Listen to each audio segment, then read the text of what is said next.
Hey. Good morning, everyone. How are we all doing today? For the first time all winter, it actually feels like winter outside this week. Still no snow either here or in my Minnesota hometown, which still amazes me, but it's cold. One quick thing this morning before we get into the story today, and only since it's been a few weeks, we do have a couple new countries/territories to welcome in and add to the list. First off, we have Zimbabwe, followed by Cambodia and Bulgaria, but the one I'm most excited about personally, the Falkland Islands.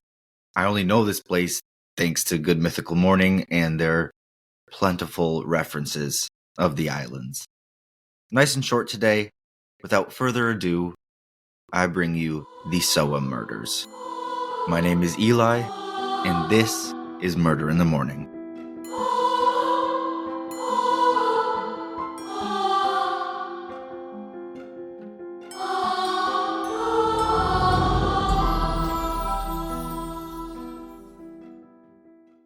My sources for today come from BBC, Wikipedia, the American Kennel Club, and the rest I'll list below. The year is 2002, in the town of Soham, spelled Soham, and I did look up a pronunciation of that, because I was not quite sure. Soham, a peaceful village located within Cambridgeshire, England. On Sunday morning, August 4th, just before noon, 10-year-old Jessica Chapman began to make her way to her best friend's house just down the road, Holly Marie Wells, also a 10-year-old. Jessica had told her mother she wanted to give Holly a special necklace with an H engraved within.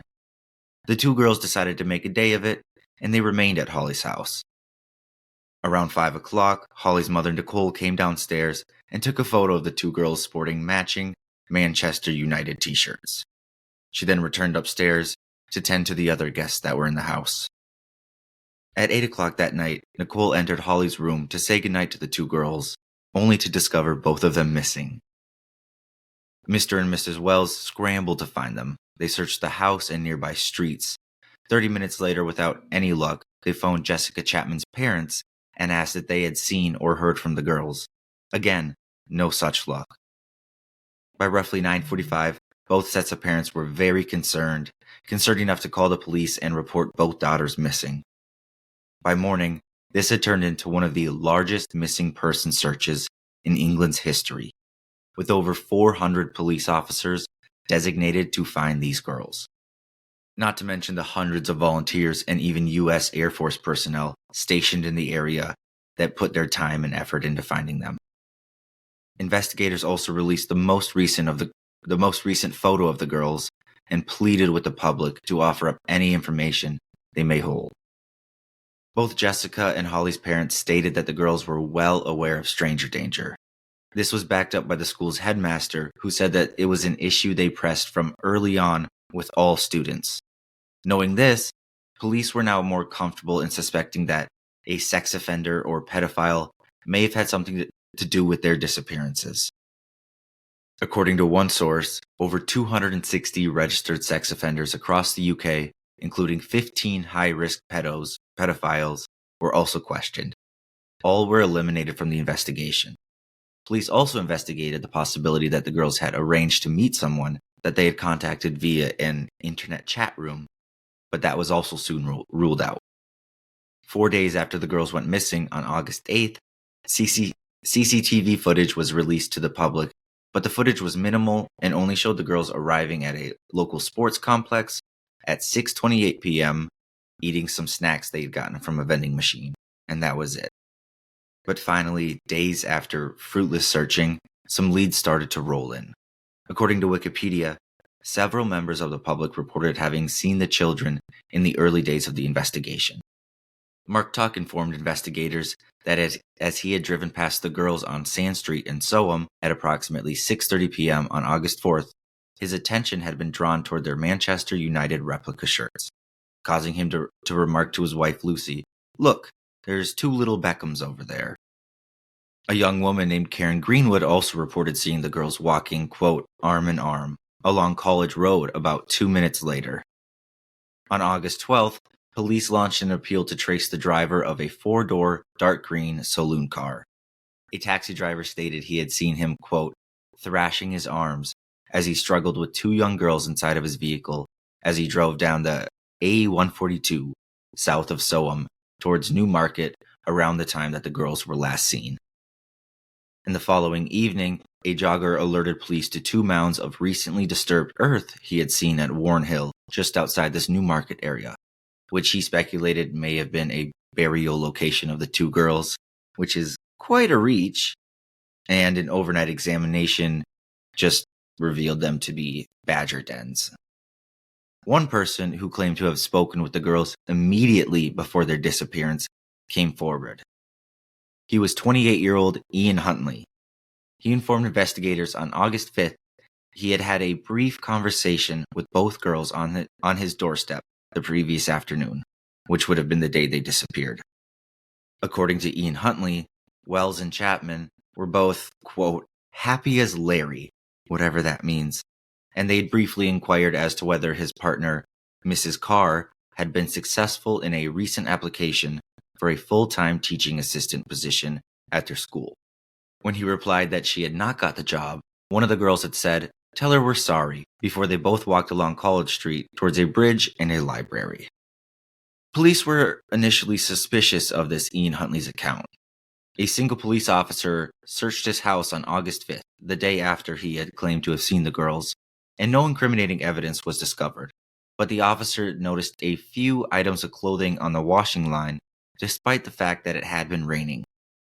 The officer also noticed how clean the interior of his house was, and in reference to the evident extensive cleaning, Huntley said, quote, "Excuse the dining room, we had a flood and had to clean up," end quote. The officer was unconvinced by Huntley's claims and suspicious of his seemingly agitated demeanor, and Huntley remained a strong suspect. On August 17th, just before 1 p.m., a 48-year-old man by the name of Keith stumbled across the bodies of 2 girls in an irrigation ditch roughly 10 miles or 16 kilometers outside of Soham. Shortly after, they were positively identified as Jessica Chapman and her best friend Holly Marie Wells. The cause of death couldn't be determined 100%, but it was believed that they had both died of asphyxiation. In the weeks following, as investigators searched for their killer, a surprise guest came back into the limelight. Ian Huntley, now known to the public as the last person to see the girls alive and talk to them, became somewhat of a spokesperson almost for the town of Soham. He was giving interviews on TV, acting as this slight glimmer of hope, as he had seen the girls alive that evening. Even his girlfriend Carr would get in on this action, telling the media she had wished the girls told them where they were headed, or if they had just stayed at their doorway a minute longer. This only confuses the police that much more, as they were already suspicious of Huntley and his story. But wait, shit gets much stranger. Apparently a week or so after Ian Huntley started this media campaign, his appearance began to change dramatically. He was losing a lot of weight and showing signs of major insomnia, which would end up with him getting a prescription for antidepressants. But hold on, there's more. As mentioned by another source, having participated in the search for the children, Ian Huntley regularly asked police officers questions, such as how their investigation was progressing, or how long DNA evidence could survive before deteriorating. One of these officers observed 3 vertical scratches on Huntley's left jaw, each measuring about 3 centimeters or 1.2 inches, which is pretty precise for just noticing it on somebody's face. But Huntley claimed that these had been recently inflicted by his dog. So this Ian character he was interviewed, well, he never even had to be interviewed. He brought himself to the police and said, "Hey, I talked to these girls the day they disappeared." And then he just continued acting out more and more and more. And eventually, after several odd appearances and this erratic behavior, investigators officially questioned both Ian Huntley and his girlfriend Carr separately. Quote, Both were questioned for approximately 7 hours. Each provided witness statements before being placed in a safe house in the village of Histon. By this date, police had received information from several residents who had recognized Huntley in the television interviews he had given, and recalled that he had been accused of rape several years earlier. Others said that, contrary to her televised claims, Carr had been socializing in a Grimsby town center on the night of the girl's disappearance, and was not at home in Soham as she had claimed to be to the media and to the police. Now, with their nose in presumably the right direction, police double down and get to work. The same evening, they conducted a thorough search of both Five College Close, which is where Ian lived, and the grounds of Soham Village College, where Huntley worked as a senior caretaker, as the couple remained under police watch at separate locations outside of Soham. Each room of Huntley's home had evidently been recently and meticulously cleaned, with what was later described as being a, quote, lemony cleaning fluid. But the search of the home did reveal many items of major importance to the investigation. The evidence and artifacts were not made public at the time, but the items recovered from the school's grounds included items of clothing the girls had been wearing when last seen, their charred and cut Manchester United t-shirts. They were recovered from a bin in a hangar at Huntley's place of work. Quote, fibers removed from these garments were a precise match to samples retrieved from Huntley's body and clothing, as well as from his home. His fingerprints were also recovered from the bin, end quote. Even a search into his teensy little Ford Fiesta showed that he had cleaned or removed much of the inside interior, and all of these pieces were starting to come together and paint a very clear picture. With all the new evidence, the police decide to arrest both Huntley and his girlfriend Carr for the murder of both girls. During the initial questioning, Huntley seemed disassociated and refused to answer any and all questions. It was reported he started to drool and groan. Carr, on the other hand, she confessed immediately that her first story was a lie. She had not been home that day with Ian when the girls had stopped by. She told police Ian had convinced her to lie for him because of his previous rape accusations, and he didn't want anyone thinking those thoughts again. After investigators showed Carr all of the evidence that they had against Ian, she burst into tears and kept saying over and over that he could not have killed them. Not Ian. Not the suspected rapist. No. Why?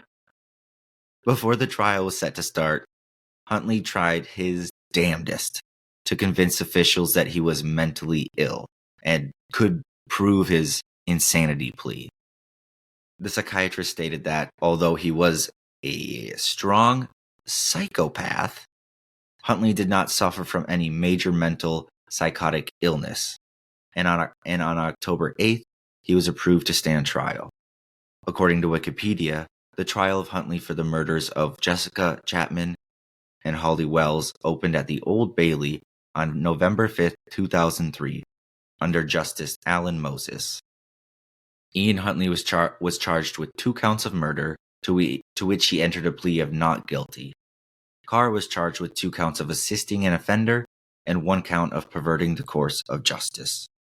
In his opening statement on behalf of the Crown, prosecutor Richard Latham described the last day of the friends' lives and how, by, quote, pure chance, they had happened to pass by Ian Huntley's home at a time when his girlfriend Carr was not present. Richard contended Huntley had deliberately lured the girls into his home at approximately 6:38 p.m., and that both girls had been murdered shortly thereafter. Over the course of 3 days, Latham outlined the efforts of both defendants to divert suspicion away from Huntley and Huntley's own efforts to destroy any and all physical and circumstantial evidence linking him to the crime. On December 1st, Huntley testified before the court in his defense. Heads up, this is a wild excuse, I guess. Ian Huntley admitted both girls had died in his house, but he denied that either death had been intentional. He's sitting up here trying to convince the jurors that 2 girls had accidentally died in his house. and this is how he tried to do it. According to Huntley, he, Holly Wells, and Jessica Chapman had entered his bathroom to stop a mild nosebleed that Holly had been suffering from when the girls had walked by his home. The bath was already filled with water as he had been cleaning his dog that afternoon. While in the bathroom, he slipped and accidentally knocked Wells into the bath while helping her staunch the nosebleed, and this unintentional act had caused her to drown as he, quote, panicked and froze. So his first explanation is that he fell into the bath, another girl fell into the bath, and the 10-year-old couldn't get out of the bath, and she drowned. He further claimed that Jessica had witnessed this accident and began repeatedly screaming, "You pushed her! You pushed her!" And while attempting to stifle her screaming, he, quote, accidentally suffocated her, which had preoccupied his attention as opposed to ensuring Holly Wells did not in fact drown. By the time his state of panic had waned, it had been too late to save the lives of either of the children, and his first coherent memory had been sitting on top of his vomit-stained landing close to Jessica's body. So he tripped, pushed a girl, the girl drowned in a bathtub, the other girl started screaming, he got up and accidentally, "Oh, my bad, I suffocated her to death, and I forgot to help the other girl out of the bath while I was suffocating this other girl to death." When questioned about why he wouldn't call emergency services to help the girls, or why he went through extensive efforts to destroy evidence and divert suspicion from himself, Ian insisted he had first become preoccupied with whether the police and public would believe that the girl's death had been accidental. So he had decided to conceal all evidence of the deaths as opposed to either notifying police or paramedics. What a shit story. While doing this terrible fake crying bit on the stand, Huntley admitted responsibility for both the deaths of Jessica Chapman and Holly Marie Wells, but he continued to insist that both of these deaths had been accidental. He was sticking to that story. Bullshit. There's a lot more to the trial, but I won't bore you with every little nitty-gritty detail, like Carr's undying devotion to this man and her lack of believing in the facts and the evidence, unless she was in on it. The jury deliberated for 4 days before reaching their verdict against both defendants. On December 17, 2003, they returned a majority verdict of guilty on 2 counts of murder against Ian Huntley. He was sentenced to life in prison with a minimum term of imprisonment to be imposed by the Lord Chief Justice at a later date. Huntley showed no emotion as the verdict was announced, while the mothers of both Jessica and Holly burst into tears. His girlfriend Carr pleaded guilty to the charge of perverting the course of justice and not guilty to the charge of assisting an offender. The jury accepted her insistence that she had only lied to the police and media in order to protect her boyfriend Ian, because prior to their arrest, she had believed his claims of innocence. And as such, she was found not guilty of assisting an offender and was sentenced to serve only 3.5 years in prison for perverting the course of justice. Minutes after the convictions, the parents of both girls granted an interview to the media. Discussing Ian Huntley's mindset, Leslie Chapman stated, "I think he was a time bomb waiting to go off, and both our girls were in the wrong place at the wrong time. I hope the next time I see him, it will be like we saw our daughters, in a coffin." The following spring, the house where the murders happened was leveled and remains a peaceful patch of grass. In the years since, it's reported that Ian Huntley has been attacked multiple times at multiple different facilities for what he did to those young girls. He's also attempted suicide multiple times without success. And if you thought that was it, Ian Huntley continues to surprise us. After his last suicide attempt, prison officials searched his cell and came across a taped-over cassette. They found what they believe to be his, quote, deathbed confession. According to officials, this cassette tape contains a very different account of the murders of both Holly Wells and Jessica Chapman than that to which Huntley had testified at his trial.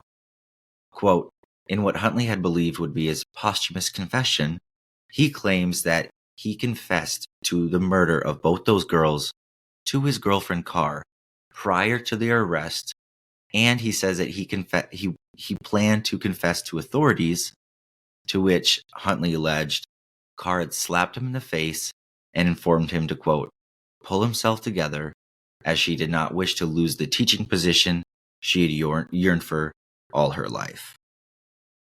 Huntley further alleges in the cassette tape that Carr had encouraged him to burn both bodies in an attempt to destroy all forensic evidence linking him to the crime. It was believed that Huntley had agreed to make this recording for a fellow prisoner who had hoped to later sell this confession to the media after his release, and in return, he would provide the antidepressants that Huntley had used in the attempted suicide. Then in 2006, Huntley confessed to another crime in which he dragged a young girl into an apple orchard and raped her back in 1997. And there he remains. As for Carr, she was released in 2004 on parole and given a new identity due to the apparent danger of the public absolutely fucking hating her. This rang very true, since over a dozen different women who were not Carr but look like her have been assaulted because of that. One of the biggest questions, still unanswered though, is how Huntley got a job around children in the first place, even after multiple sexual assault allegations. According to BBC, Huntley had been able to get a job working with children despite having been the subject of a series of complaints of rape and other sexual offenses made to police in Humberside, where he had worked before. The subsequent inquiry report heavily criticized police failings and led to the creation of the Independent Safeguarding Authority, which is now a part of the Disclosure and Barring Service. Bunch of boring words, but essentially the creation of this database ensures that convicts and suspects cannot hide across county and country borders.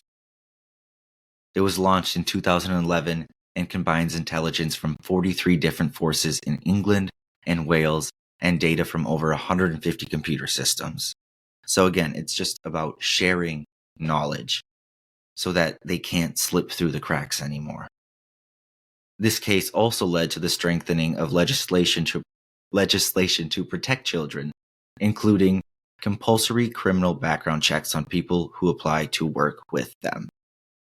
Quite possibly the only positive takeaway today, but a very good one, I think. And that, my friends, is the murder of Jessica Chapman and Holly Wells. As always, I hope you thoroughly, or maybe like 15%ly, enjoyed today's story. If you have any recommendations, I would love to hear those as well.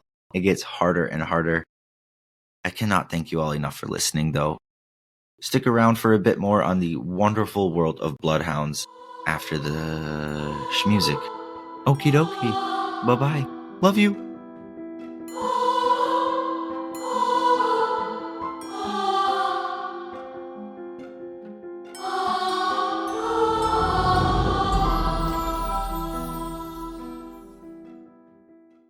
The last episode briefly featured a tracking dog who helped in locating the victim's last movements and parts of the victim themselves.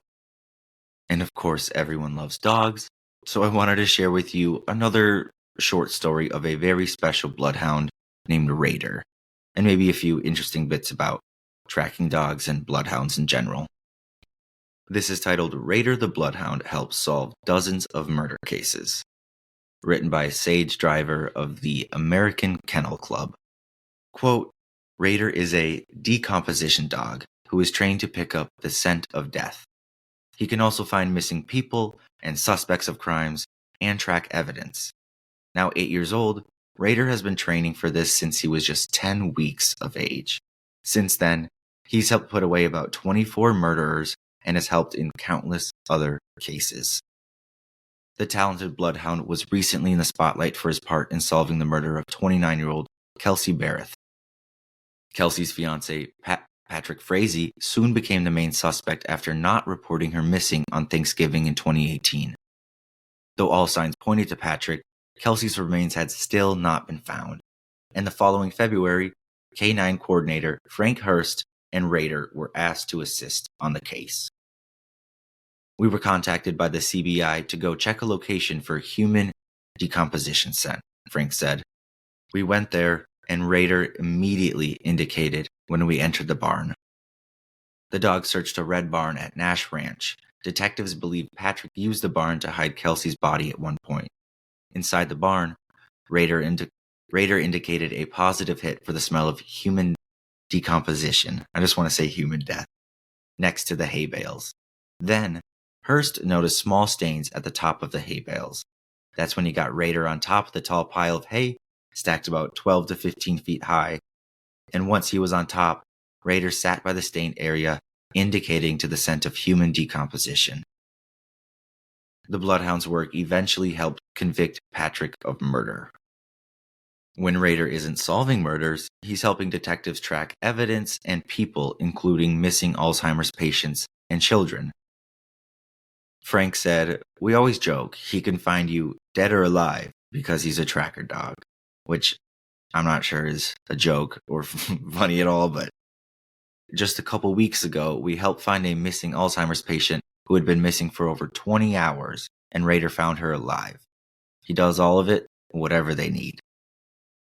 Along with helping solve crimes and finding missing people, Rader is just a regular dog who likes to hang out, go camping, and play with his siblings. Chickens, a horse, and another bloodhound in training, a Belgian Malinois. And like most dogs, he's comforting during tough times, Frank said. He's just a really cool dog. He's like my psychotherapist. Because we deal with a lot of bad stuff, when we're done, I have this floppy-eared, drooly dog who I can just take out and love on. Frank said, bloodhounds are designed for tracking. Everything about them. Their nose, their ears, their entire olfactory system. I hope I said that right. In addition to a great nose, their long ears sweep up scents. He explained that all the folds in their skin help hold the scent, and all of the drool helps hold the scent in. Skin covers their eyes when they're down tracking, so that the brush and sticks don't hurt their eyes and act almost as a blinder, so they have to use their nose to follow the scent. A bloodhound's stubborn and inquisitive personality also makes them great at tracking, since they never give up on a scent. When Frank first started working with bloodhounds, he was working with the sheriff's office, but the office would charge around $600 a day for him to go help other agencies. But Frank wanted everyone to receive help from these wonderful dogs, so he started a nonprofit called Bloodhound Man Trackers Incorporated. This nonprofit assists agencies across the state by training bloodhound canine teams for law enforcement for free. Frank said that when Rader isn't finding missing people or helping solve a murder case, he's just his family's pet and, quote, my superhero, end quote. I now hope you are all just as attached to Radar as I am, and basically dogs everywhere. Such wonderful and loving creatures. Well, folks, that'll about do it for today, I believe. Again, I appreciate every single one of your eardrums, and I look forward to hanging with you next week. Okie dokie. Bye-bye. Love you.